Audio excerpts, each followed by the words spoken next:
हर हर महादेव, ओम नमः शिवाय। आप सबको मेरा नमस्कार। तो दोस्तों, आज हम बात करेंगे, अगर आपके घर में लक्ष्मी नहीं टिक रही, हर टाइम कोई ना कोई घर में बीमार रहता है, उसकी दवाई में पैसा लगा रहता है, या आप दिन पर दिन बस कर्जे में जाते जा रहे हो, घर में किसी भी तरह बरकत नहीं हो रही है, तो आज हम आपको बताएंगे 2 उपाय। बस ये 2 उपाय कर लेना, सब तरह के कष्ट खत्म हो जाएंगे।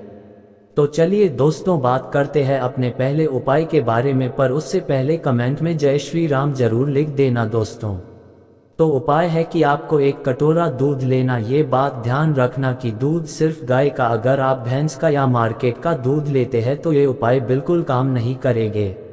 और इसके साथ ये भी ध्यान रखना है कि दूध कच्चा ही हो, उबल हुआ दूध बिल्कुल उपयोग में न ले। इसके बाद आपको 1 बेलपत्र लेना है। अच्छे से देख लेना कि बेलपत्र कहीं से भी खंडित न हो। अगर ऐसे बेलपत्र आपको नहीं मिलता है तो मंदिर जाए, मंदिर में जो शिवलिंग पर बेलपत्र चढ़ा होता है उसे उठा के उसे शुद्ध जल से धो के उसे उपयोग कर सकते हैं।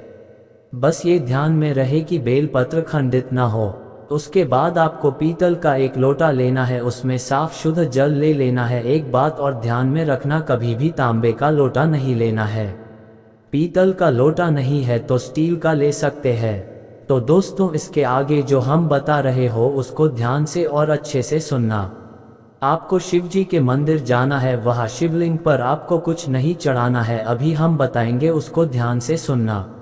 सबसे पहले आपको बेलपत्र का अपने उल्टे हाथ में ले लेना है और उसे शिवलिंग के ऊपर रखना है, मतलब आपको शिवलिंग के ऊपर नहीं चढ़ाना है।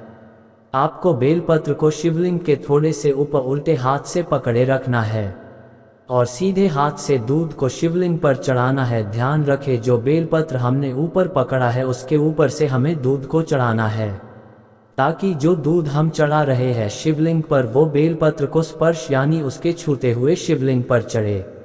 उसके बाद दोस्तों, हमें बेलपत्र को उठाना है और उसको समर्पित आपको शिवलिंग पर नहीं करना है, उसको आपको माता सुंदरी वाले स्थान पर समर्पित करना। माता सुंदरी का स्थान यानी जो शिवलिंग के नीचे की जगह होती है, जैसे कि हम शिवलिंग पर जल चढ़ाते हैं तो जहाँ से जल बहता हुआ नीचे जमीन पर स्पर्श होता है, आप वीडियो में देखा पा रहे होंगे। उसके बाद जो हम जल लेके आए हैं उस जल को हमें शिवलिंग पर समर्पित कर देना है। इस उपाय से आपका स्वास्थ्य ठीक होगा, पैसे न बचने जैसी समस्या खत्म होगी। तो चलिए जानते हैं दूसरे उपाय के बारे में। इस उपाय से आपका कर्ज खत्म होगा और माता लक्ष्मी आपके घर में आएगी, जिससे पैसों की दिक्कत खत्म होगी।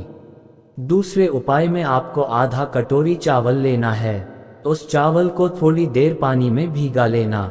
उसके बाद उस चावल को अच्छे तरह पीस लेना है। ध्यान से सुनना, उसको पीसने के बाद आपको के लोटे में साफ शुद्ध जल लेना है और उस पीसे हुए चावल को उस जल वाले लोटे में डाल लेना है।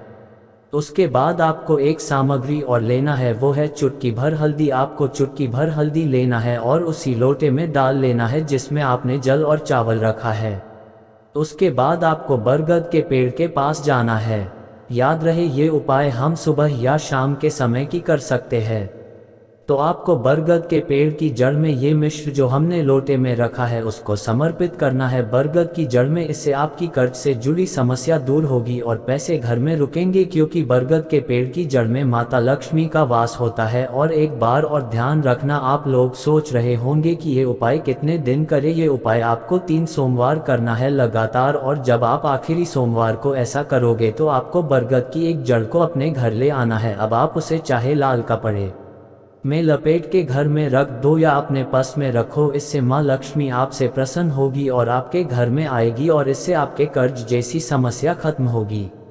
वीडियो में इतना ही। जानकारी अच्छी लगी तो वीडियो को एक लाइक करना और कमेंट में जय श्री राम लिखना।